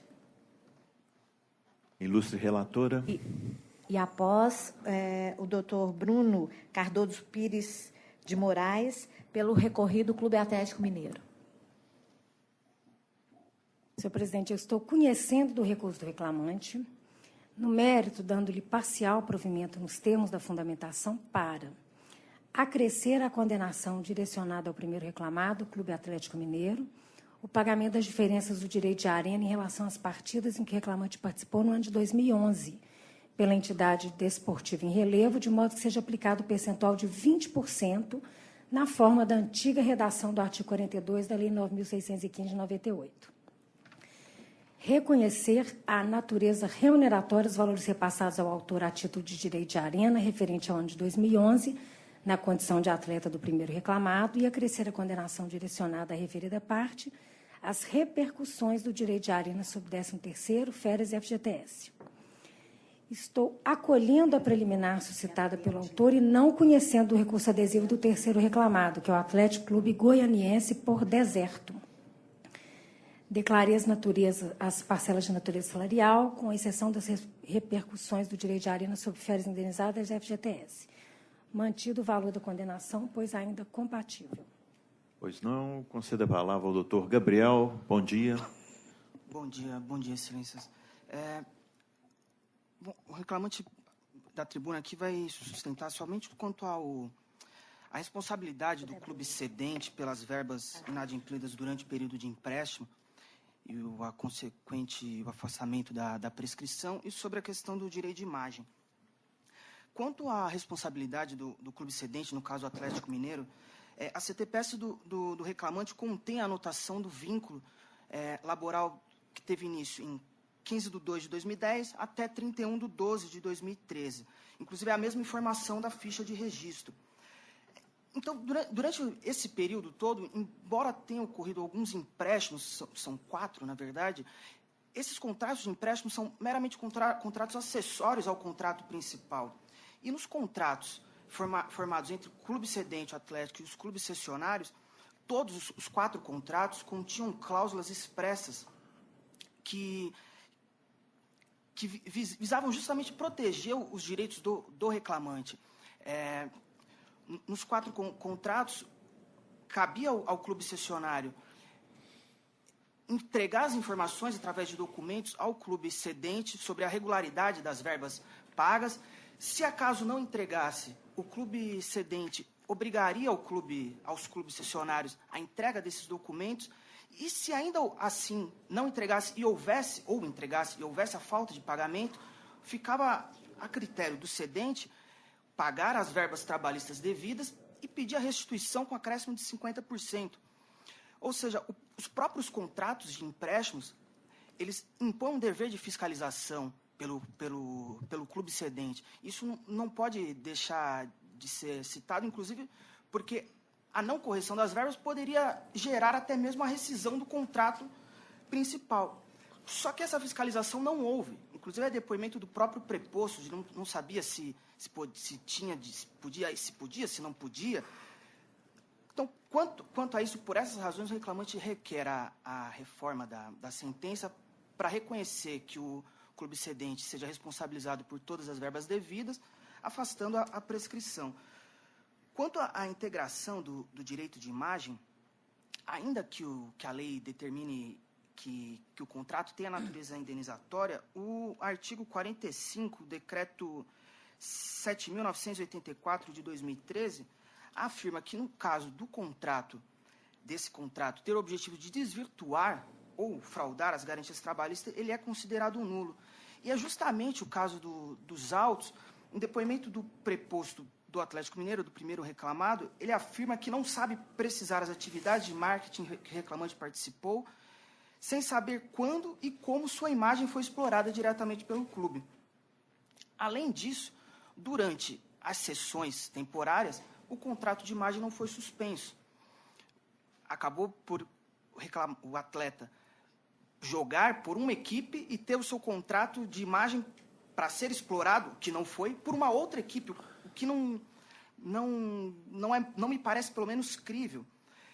Afora isso, a total ausência, além do cotejo entre o salário de imagem e o salário da CTPS, que é sempre igual, né, acrescido da total ausência da exploração, atesta o intuito fraudulento do contrato de imagem, inclusive como a jurisprudência desse tribunal, agora de abril de 2017, da 7ª turma, o pagamento da parcela mensal destinada a retribuir o atleta profissional pelo uso de imagem, sem que o empregador faça efetivo uso desse direito, evidencia fraude engendrada com o fim de burlar direitos trabalhistas, mascarando parte do valor salarial pago. Por consequência, impõe-se o deferimento dos reflexos resultantes da incorporação da aludida verba ao salário, o juiz convocado Vitor Salino de Moura Eca. Então, por esses dois aspectos, o reclamante requer a reforma da sentença, e é o que se espera. Muito agradecido. Pois não, muito obrigado, doutor. Concedo a palavra ao doutor Bruno. Bom dia, doutor. Bom dia a todos, excelentíssimo senhor presidente, excelentíssima relatora, demais desembargadores, juízes, componentes dessa egrégia turma. Em primeiro lugar, aqui, com relação à responsabilidade que o reclamante pretende seja solidária ao Atlético em relação à eventual inadimplência dos clubes cessionários, data máxima vênia, como se sabe, a solidariedade ela decorre de lei, e aqui, no caso, não há nenhuma lei que determine a responsabilidade seja solidária ou subsidiária do clube cedente, em caso de inadimplência do clube cessionário. Inclusive, tem precedente dessa própria turma aqui, da relatoria do desembargador Luiz Ronan, onde não se reconhece essa responsabilidade solidária ou muito menos subsidiária. Com relação à prescrição, aqui pretende o reclamante seja reconhecida uma unicidade contratual. Agora, como se sabem, se tratando de atletas, o contrato de cessão ele gera vínculo de emprego com o clube cessionário. Ou seja, a cada vínculo de emprego, a cada cessão extinta, começa a correr o prazo prescricional em razão da extinção daquele contrato de trabalho. Com relação à pretensão de integração do direito de imagem e remuneração do atleta, Aqui no caso, o direito de imagem ele tem previsão como natureza civil na Lei 9.615/98, a Lei Pelé, ela declara a parcela como de natureza civil.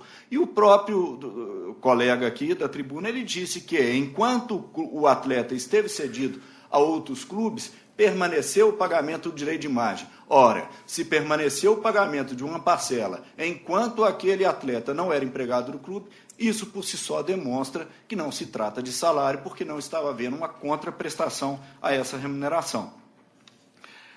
Com relação ao direito de arena, data máxima vênia ao voto da ilustre relatora, anteriormente a 2011, realmente há essa controvérsia que vem de anos se o percentual aplicável é de 5% ou 20%.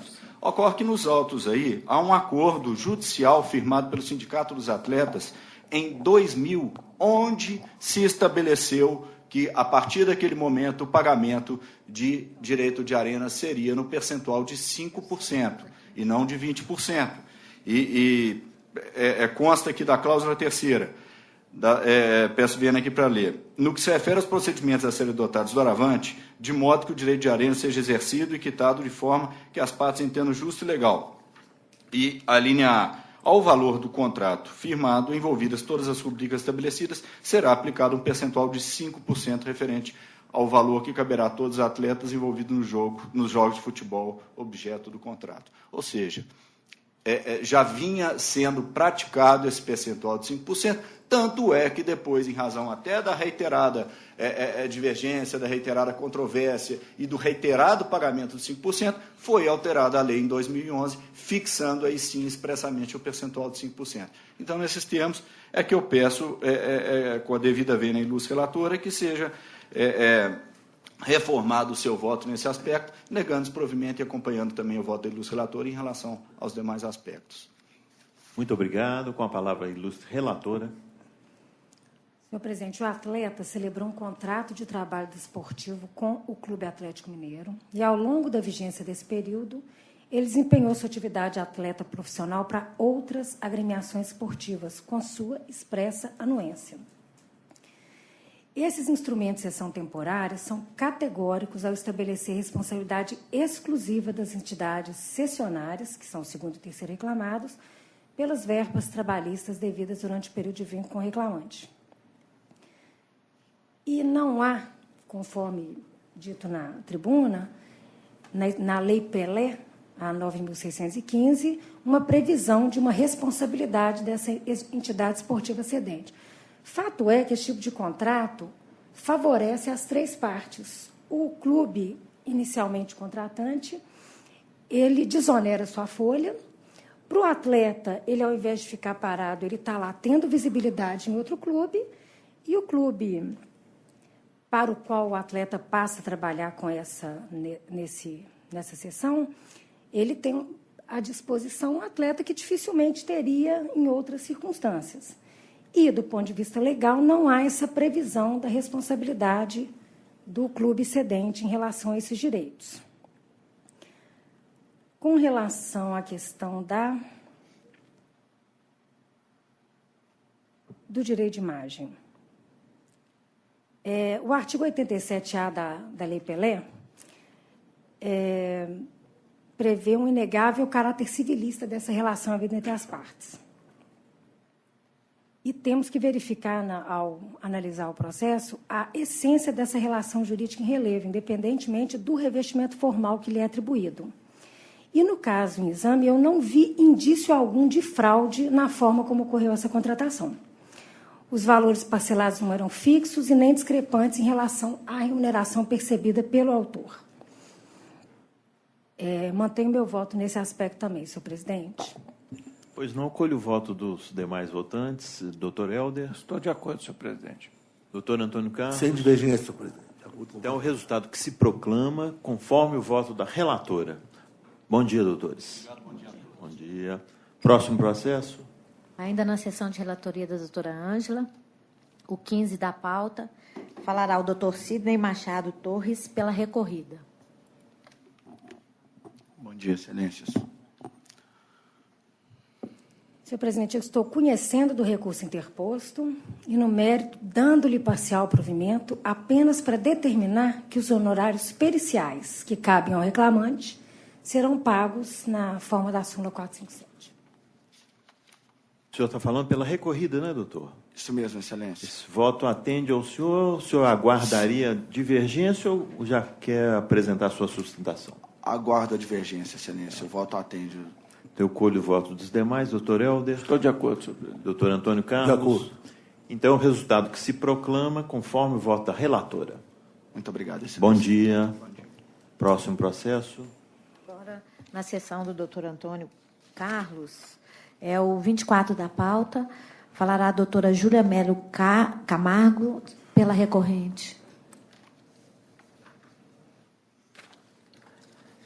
A sessão de 8h48, do doutor Antônio Carlos. 24. Quando for possível. Abrindo. Tá vindo. O processo número 24.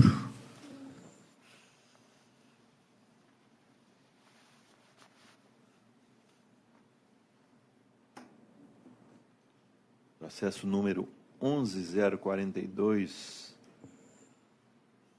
Pois não, senhor presidente. Para chegar na conclusão aqui, eu conheço do recurso deposto pela reclamada e, no mérito, nego-lhe provimento.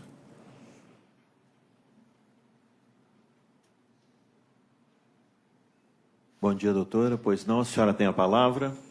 Excelentíssimo senhor desembargador presidente, qual é o PSVN para cumprimentar os demais membros dessa colenda turma, ilustres representantes do Ministério Público, secretários e demais colegas presentes, bom dia. Excelências, eu vou ser breve na minha sustentação, que tange apenas na aplicação da analogia do artigo 72, no caso do rurícola. É sabido que a atividade do reclamante ela causa grande desgaste, é um esforço repetitivo. Contudo, a empresa, como demonstrado durante a instrução nos autos, ela já oferecia ao reclamante as pausas para descanso. O reclamante tinha ginástica laboral assim que chegava na empresa e pausa para café da manhã. Tinha um descanso de 15 minutos para hidratação durante a manhã e outro pela tarde. Então, excelências, é nítido que a empresa sempre buscou dar ao trabalhador a melhor condição para o trabalho, para o labor. Contudo, o reclamante vem aí pleiteando um intervalo de 90 minutos, de 10 minutos a cada 90 trabalhados. Dessa forma, excelências, tendo em vista que a empresa já fornecia esses descansos para o reclamante, requer seja decotada tal condenação. É o que se pede. Muito obrigado. Com a palavra o senhor relator. Pois não, senhor presidente. Certo é, ainda que a pausa para a ginástica laboral e o café não substitui os intervalos em questão, já que realizados no início da jornada. Nós estamos tratando aqui de aplicação analógica do artigo 72, que é permitido pela NR 31 e amplamente sedimentado na jurisprudência, inclusive do TST. Peço vênia para citar uma parte do fundamento, que é exatamente esse ponto que foi atacado na tribuna. No que concerne ao suposto intervalo para hidratação, realmente há inconsistência no depoimento da testemunha ouvida a rogo da reclamada, pois afirmou que tais intervalos eram registrados no controle de ponto, mas não é isso que se infere da sobredita prova documental. Digno de nota que eventuais intervalos devem ser registrados no controle de jornada e não em documento à parte, como no caso do controle. Na hipótese, deve prevalecer o depoimento da testemunha do autor, no sentido de que não havia paradas para hidratação. Aí eu cito aqui o ID onde está o depoimento. Aí, com relação ao tema, inclusive, envolvendo a mesma reclamada, cabe citar o seguinte precedente da turma, da relatoria do doutor Lucas, que foi julgado no mesmo sentido. Por isso, senhor presidente, estou mantendo meu voto, conheço o recurso depois pela reclamada e, no mérito, nego de provimento. Pois não, eu, como segundo votante, também peço vênia para acompanhar o voto do relator, não obstante as fundamentadas razões apresentadas à tribuna, e colho o voto da terceira votante, doutora Ângela. Eu acompanho, senhor presidente, de acordo. Então, é o resultado que se proclama, conforme o voto do senhor relator. Bom dia, doutora. Obrigada, bom dia e bom trabalho a todos. A senhora também.